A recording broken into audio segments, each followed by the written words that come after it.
Alo, do dịch bệnh Covid nên đề nghị tất cả các vận động viên về tham gia đại hội của chúng ta đều phải đảm bảo về an toàn, đeo khẩu trang. Tất cả các vận động viên cũng như là các cổ động viên đến cổ vũ vận động viên cho đại hội, nên đề nghị tất cả mọi người chúng ta cùng phải đeo khẩu trang.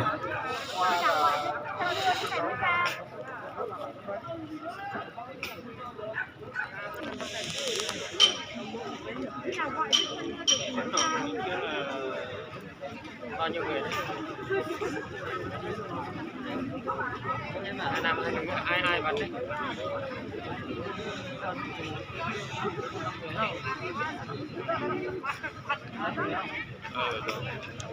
Anh em bây giờ đang gặp gì đây?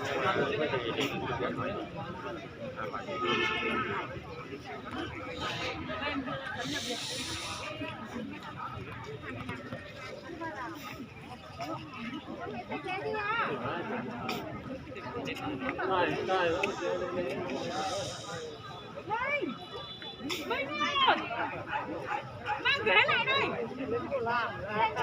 Ở đình chỉ đi mua.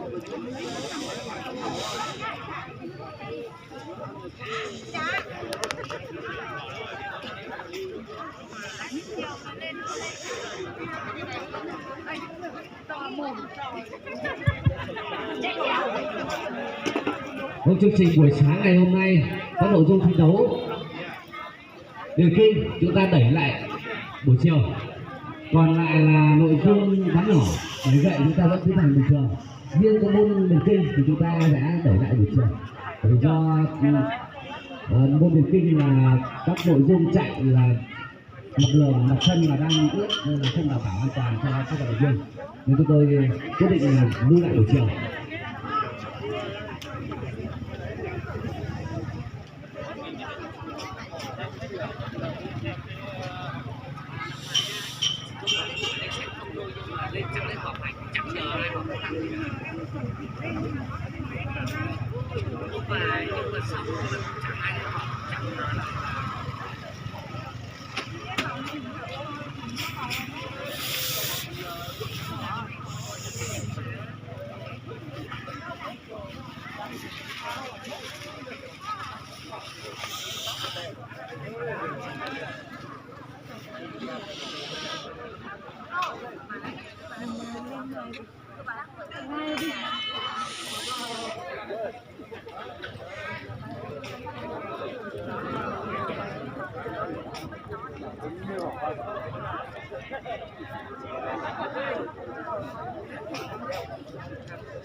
Đeo nhắc các cây thủ trưởng đeo khẩu trang. Cái cẩn thận. Đây rồi.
Thằng đang đâu ấy?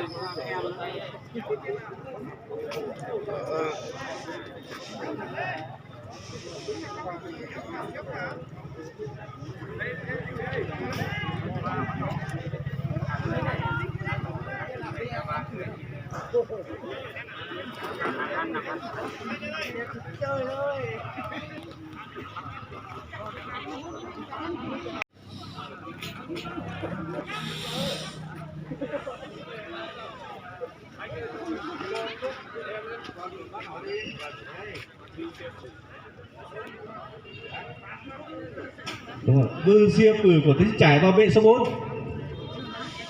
Gửi có mặt chưa?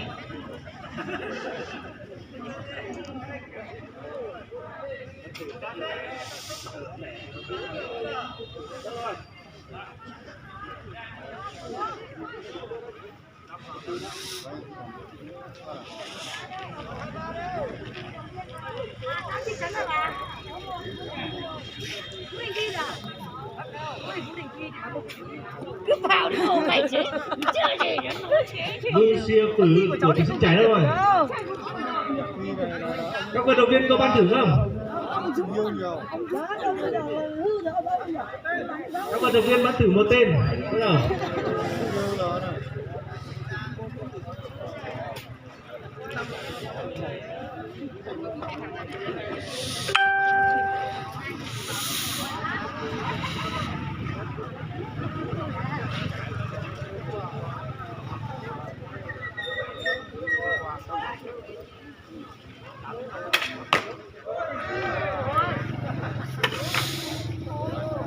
Còn đơn vị nào chưa đăng ký thì ra bàn thư ký để đăng ký ạ. Chỉ trò từ mà.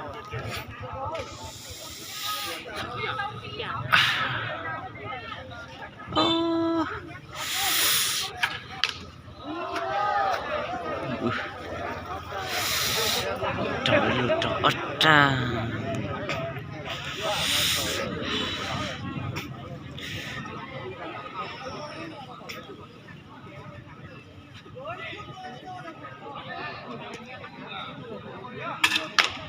Vâng, bảo xuống.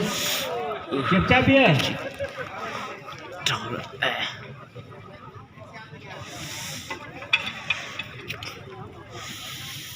Rồi.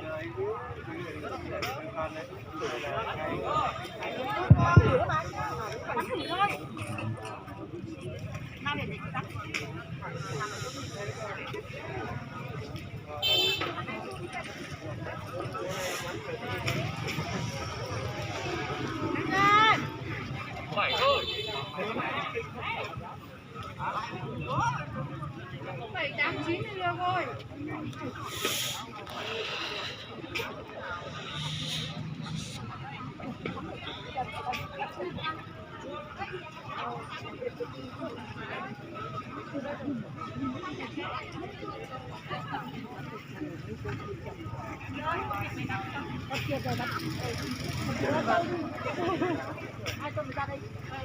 Em đi theo chị ấy.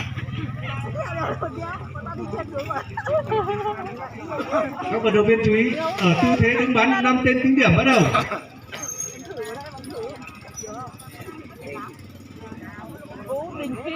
Cái này đứng lùi rồi dẹp dẹp vào đây tí nữa. Đứng vào đây tí nữa. Đứng dồn vào tí nữa đi. Nguy hiểm. Ôi.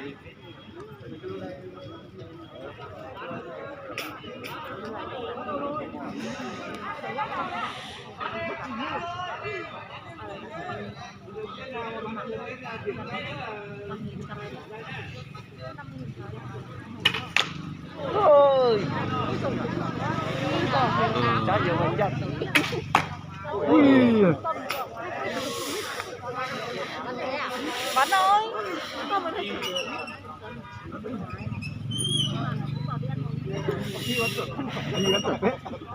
Được. Gì á? Ừ. Chuột rồi, đi tuần ra ngoài. Không. Ui. Được. Đứng lên đây Đông. Đứng dẹp vào trong này đi. Thông báo ở môn bắn nỏ có đơn vị nào chưa đăng ký thì ra vào thu phí để đăng ký.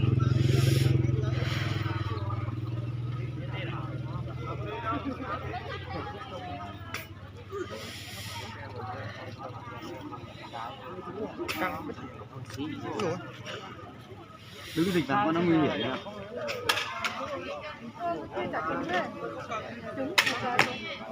Đấy, ba cái đây tới trúng. Ba cái kia chúng ta đấy phải trúng rồi. Đi ba bát rồi. Thi 3 phát rồi. Có vòng mà. Đi một cái này. Dũng phải làm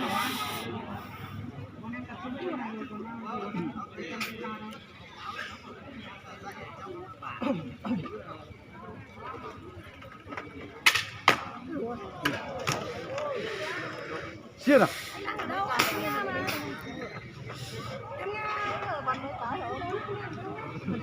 Chắc 10 chứ.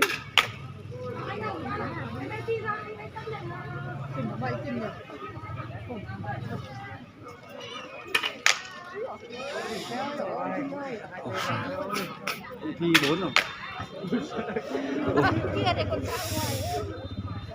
Cái kia để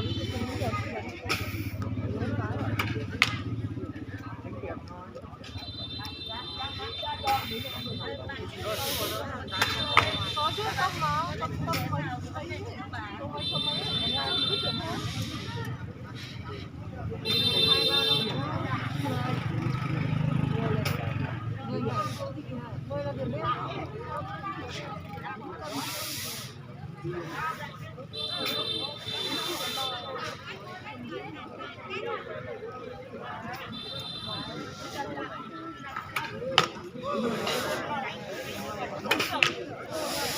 Điểm 10 rồi đấy. Thi điểm 10 chứ. Chín.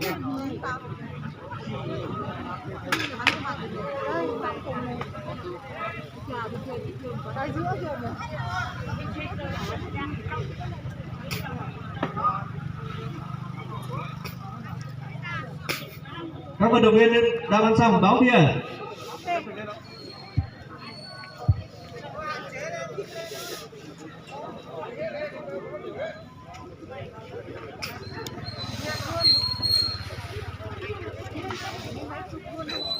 Đệ 1 9 9 9 5 2 hết.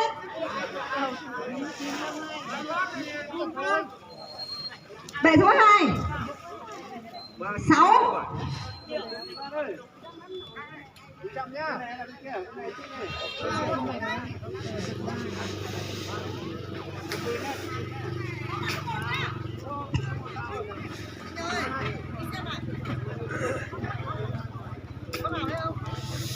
Bệ số 2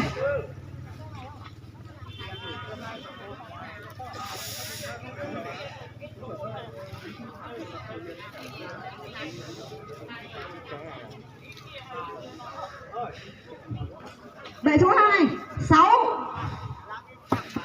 6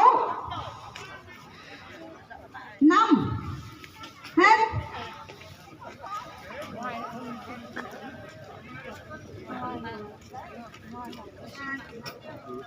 Đọc lại bệ số 2 nhá. Đọc lại. Muốn tên trong mà. 7 6 6 5 hết.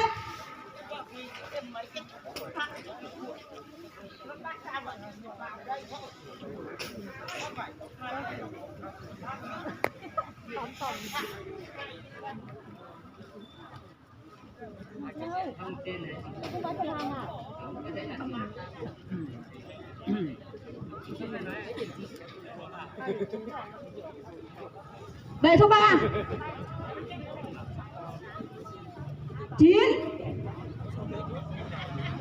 9 9 6 3 hết.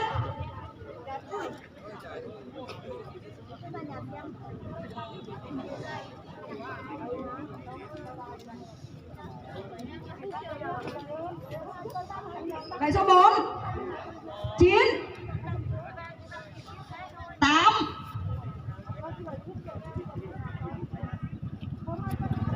5 4 4 hết.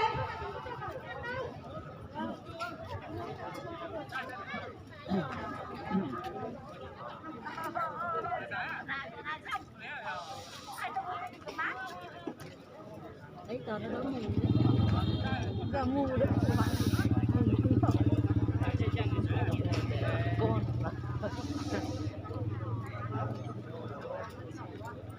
Năm của sàn dịch số 3 đây chị ạ. Loạt sau bắn nhỉ.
Hải có bán không đây? Ở trên này nó nhiều thứ. Đi lấy rồi, anh với Long ra đây. Em đi lấy rồi. Về rồi.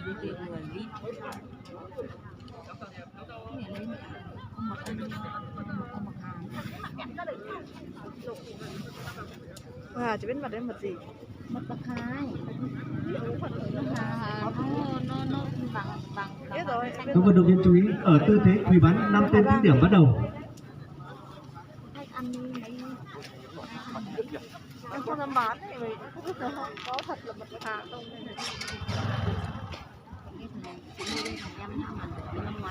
Nó không đông đâu. Quỳ à? Quỳ bắn à? Lại bắn tiếp à? Thì không có như thế, lại bắn tiếp luôn nữa. Hay 3 lượt hay sao? Trượt ra ngoài. Em ơi đứng ở trong này đi em ơi. Tâm 1 hay 2. Đứng ở trong này đứng tên lật lại. Đận lạc rồi, đận lạc rồi bật áo. Chết người. Ông Thi có bắn trượt à? Ôi Thi quan tâm gì kìa. Đâu? Quan tâm cái đường kìa. Mời đấy, phải đến mời rồi. Kinh nhỉ. Nọ thủ thì đẹp.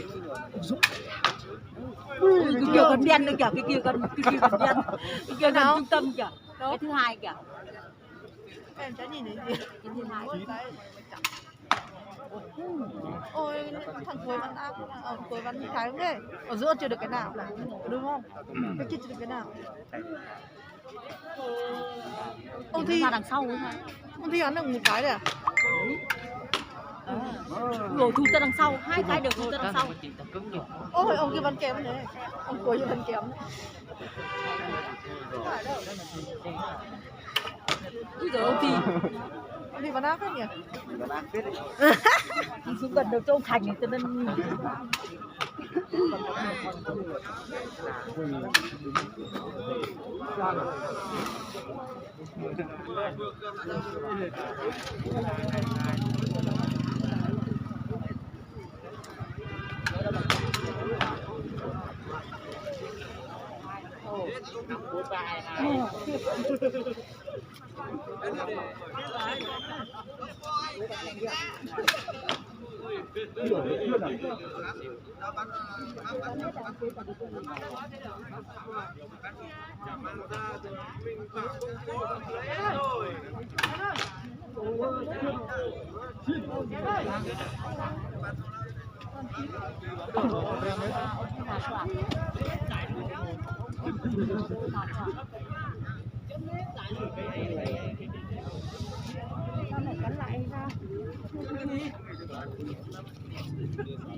Quá tuyệt vời.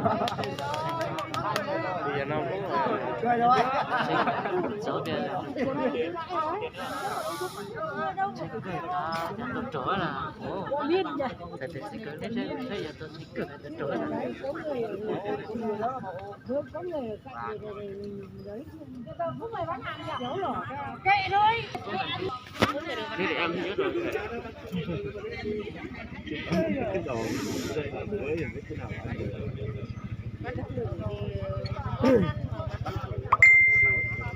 Nó còn bắn tiếp mà. Thảo A Sinh của thị trấn vào về số 1. Nữ của tổ chức giải có mặt đây chưa? Nó tại đây ạ.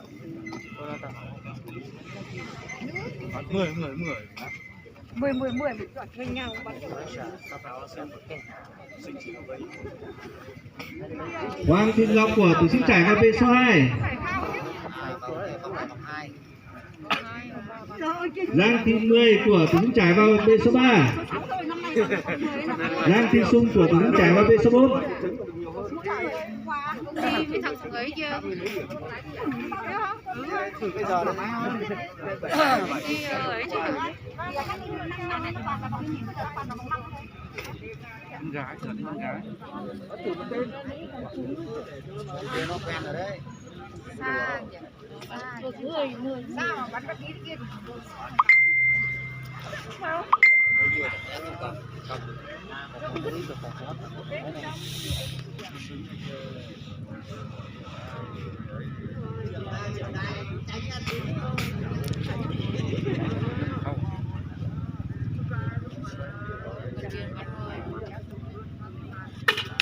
À, xỉn rồi đấy. Vào giữa vòng.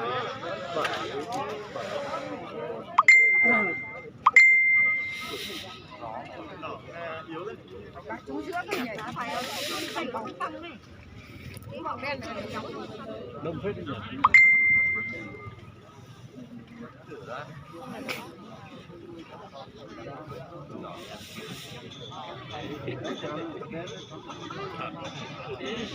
Ôi, ông thịt chiên đấy nhỉ, thịt chiên quán. Các vận động viên chú ý ở tư thế đứng bắn 5 tên tính điểm bắt đầu.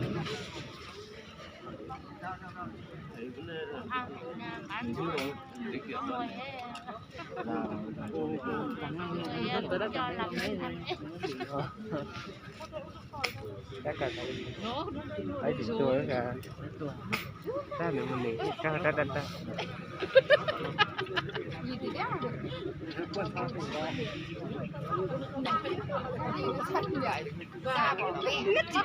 gái là vòng mấy vòng 3 vòng 2 vòng 2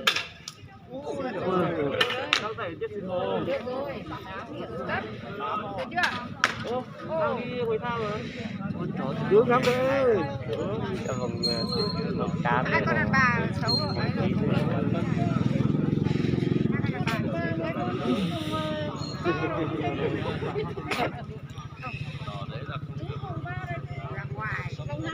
Lên một tí nữa Sinh ạ. Sinh ơi. Lên một tí nữa là được. Nó khoảng 8 9 rồi đấy. Thế mà không? Đâu? Ôi trời lại xuống rồi. Cắt lên đó nhìn ra rồi. Không nhìn. Cắt tầm đó nhìn ra. Hey. Ao. Cho nó 7 thôi. bảy 8 thôi. Kéo co đấy cơ mà. cái lòn đấy là Đấy đó.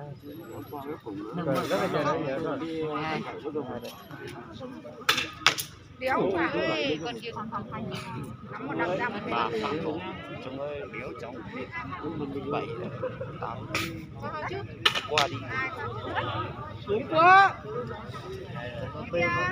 lên trên đi. Thẳng thế đấy lên trên một tí nữa.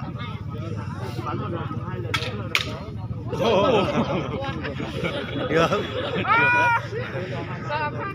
Lên một tí nữa đi. Đúng hai phát ra ngoài. Chỉ bằng 5 thôi. 5 thôi.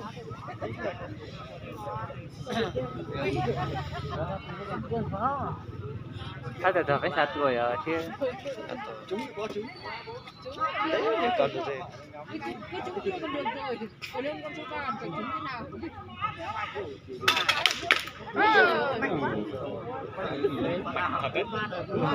Cái này nên ra ta hỏi mình Chán chúng cái phạt đéo này. rồi. Ta bây giờ trái tí nữa. Rồi. Trái tí nữa chuẩn lắm á. Ngâm con tự nhiên này. Sẽ tớ nước sôi tớ đây mình ra tớ xin á.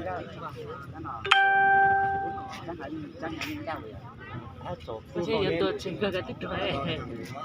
Bây giờ Rồi, thằng nào gì? Thằng bắn vào nó trượt hết. chưa được phát nào gì Đấy, được phát kia trên này. Ngoài vòng nhá. bia số 3 thì chơi tình Cái gì từ ngoài vòng nhá. môn này các em môn kiểu con hấp coi rồi hấp coi rồi Ngồi cả nữa. Thế chỉ được kinh 1.500 mét á. trời cái tình sướng